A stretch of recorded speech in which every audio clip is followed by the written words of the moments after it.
Giants can improve a lot, so it's still scary because their top laner is really good. Willip is here. But what damage can Willip do? They lost it. 2, that's 3. Willip's gonna get out alive. I think Gambit thinks they're a decent team, but nothing to be really worried about. They're gonna be able to take him down and walk it out. Nicely done by Gambit. You can have a tough start and still bounce back eventually. Meet Your Makers finally get control. I think they're still in the honeymoon phase. The Unicorns of Love dominate. Unicorns! Unicorns! 37 minutes in, and Elements pick up win number 2. It's hard to play versus Elements. That's one of the hardest opponents.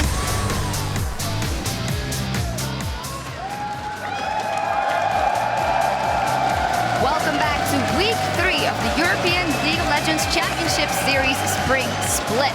Now, just moments ago, we saw the action getting underway here. We saw Giants going to the stage and setting up for their match versus Fnatic, trying to get a victory. Right there, the boys of Fnatic, of course, yesterday handed their first loss, but they're still looking motivated. We'll see what they can pull out here in the first game of the day. And of course, Trevor and Pyra are setting up at the caster desk to get things going here today. I'm Evie Supporter, and alongside me is Martin de Fischo Lunge and our guest analyst for the week, Origens jungler Maurice Amazing Stückenschneider.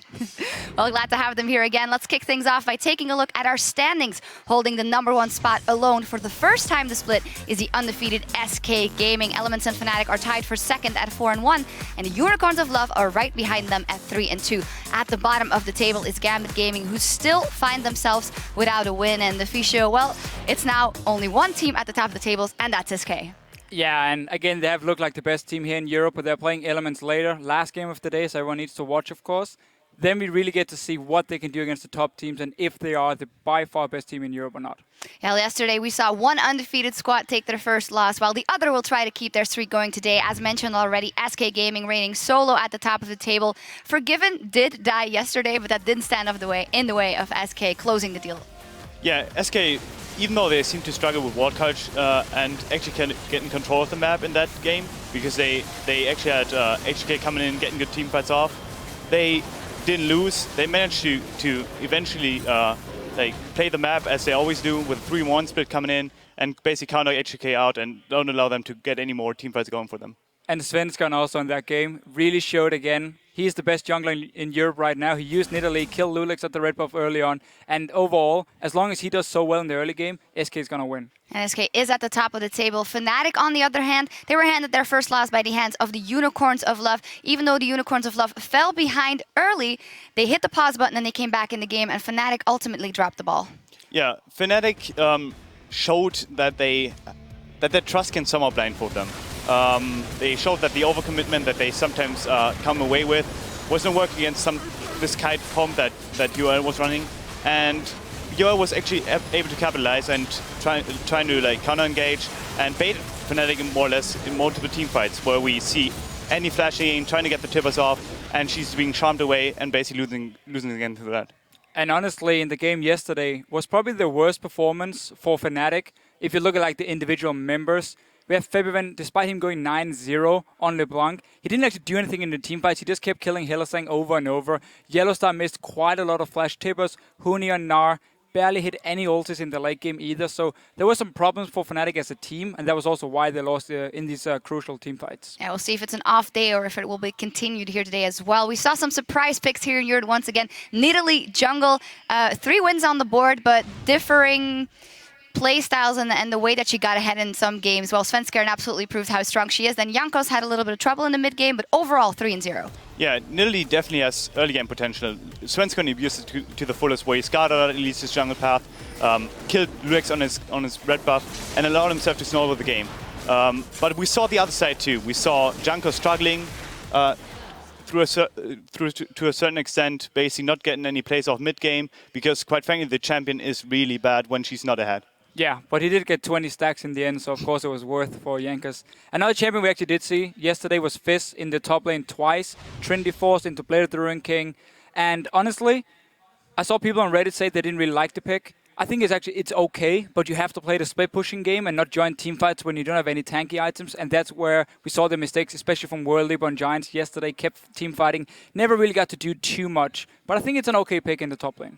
1 win, 1 loss from yesterday. We have discovered some bugs with Fizz, and after review, they had little impact on the result of yesterday's games, but the league operations team has ultimately decided to play it safe and turn Fizz off for the rest of this weekend's games.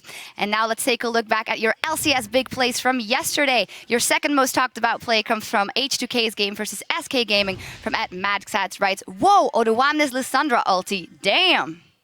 He's going to find Forgiven. The team isn't there, and he's going to get popped by Svenskeren. Here we go, turn it around to Lulex. Big Tibbers comes out. This could be the fight turning around. The man of that fight was Odoamne. He managed to get into the entirety of SK Gaming, threw down the ultimate on himself, and actually caught 5 members with it. That was insanely well played, but you have to look at the team fight itself. Voidal went in all alone in the start, ended up dying, then Odoamne came in later. Some coordination problems for H2K.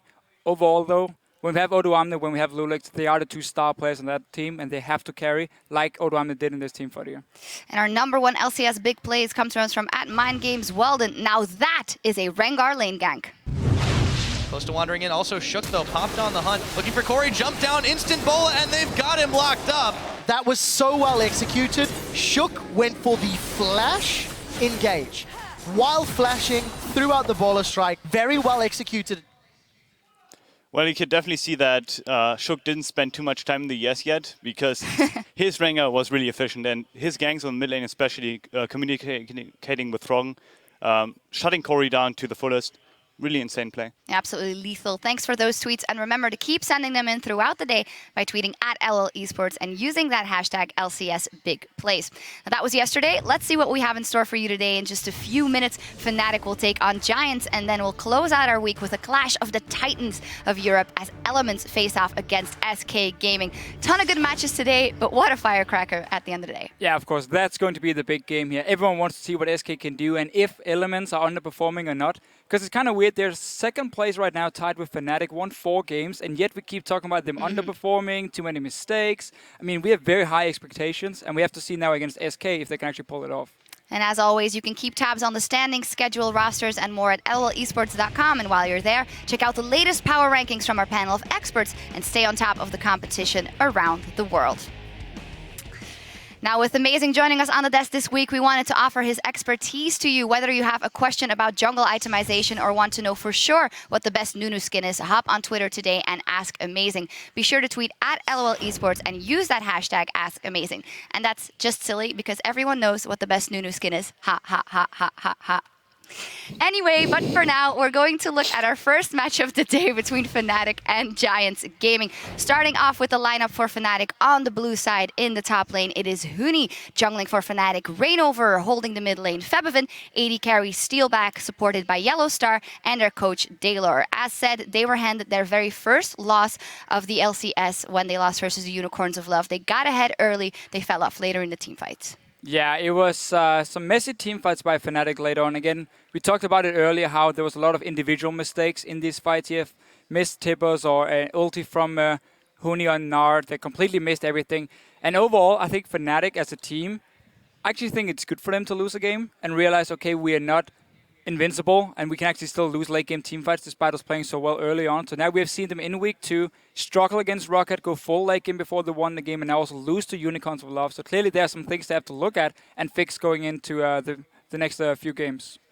Yeah, Fnatic losing actually gives them the opportunity to rework their playstyle. Basically, they seem to be really one-dimensional right now, where they rely on engages and hard engages 24/7. Which is obviously a good thing if you want to fight and you have the mechanical players. But if people catch up to them, that's what's been happening like the past few weeks, or like the past week basically. They basically need to adapt to another playstyle and form another one. We'll see what they come up with in this one. Their opponents, of course, Giants Gaming on the red side in the top. Werlip jungling is Frederick. Pepinero in the mid lane as AD carry. Audrey supported by his buddy Rydal and their coach Lozark. Now, they tried a new playstyle yesterday, actually the first time we saw them deviating from what they normally come up with, but they fell apart after 20 minutes. Yeah, so they had one good moment where they use the siege comp with Corki and Zeref, their 20-minute power spike, to actually take down a few turrets, win a teamfight at Dragon. That looked great for Giants. But then instead of just sticking to what's working for you, they decided to run into some bad team fights. They got caught out. So again, individual mistakes from the players. And that's why Rocket got so far ahead. Of course, Nuke Dog playing the caster in was like 6-0, 25 minutes in. So nearly impossible in the end to win for Giants. But it looked okay in the start. They just have to make sure they don't make the same mistakes again. Werlip did tweet after the game, we lack the quality to be a mid-table LCS team, but we want to improve based on the things we've done well. I think that's a very healthy approach to the game, seeing how they went 2-0 in the first week. They had to adjust their expectations coming into this one, Maurice. Exactly. As a new team, you come in, you have the upwind coming in from the expansion tournament. You win those games, the first games, but then people will figure out how you play, because most challenger teams have like a unique playstyle that carries them through the challenger scene. But as soon as you get to the highest level, which is the LCS in Europe, people will have an answer to that, and that's what's been happening to Giants. We'll see what they can come up with here versus Fnatic. We're about to send it over to the caster desk, but as we go, we'll hear from Giants on how their support Rydell is key to their in-your-face early game. Nuestro estilo de juego al fin y al cabo es terminar las partidas rápido, pero el meta del support actualmente, que el support se mueve por todo el mapa, hace muchas kills en todas las líneas y puedes no golear la partida súper rápido. Pone visión muy agresiva en la jungla del rival muy pronto en la partida. Esa visión se ponía a lo mejor en el minuto 30 o más adelante, y ahora en el minuto 10 ya puedes ver esos wards perfectamente porque el support está ahí. Y encima con los picks que se están viendo últimamente, como Annie y León, es muy fácil acabar las partidas porque es muy fácil de idear. La agresividad del support nos beneficiaría en un futuro cuando la entrenásemos, pero como todavía no hemos entrenado con ella, no sabemos realmente adaptarnos y jugar ese estilo de juego, pero yo creo que sí que nos favorecerá.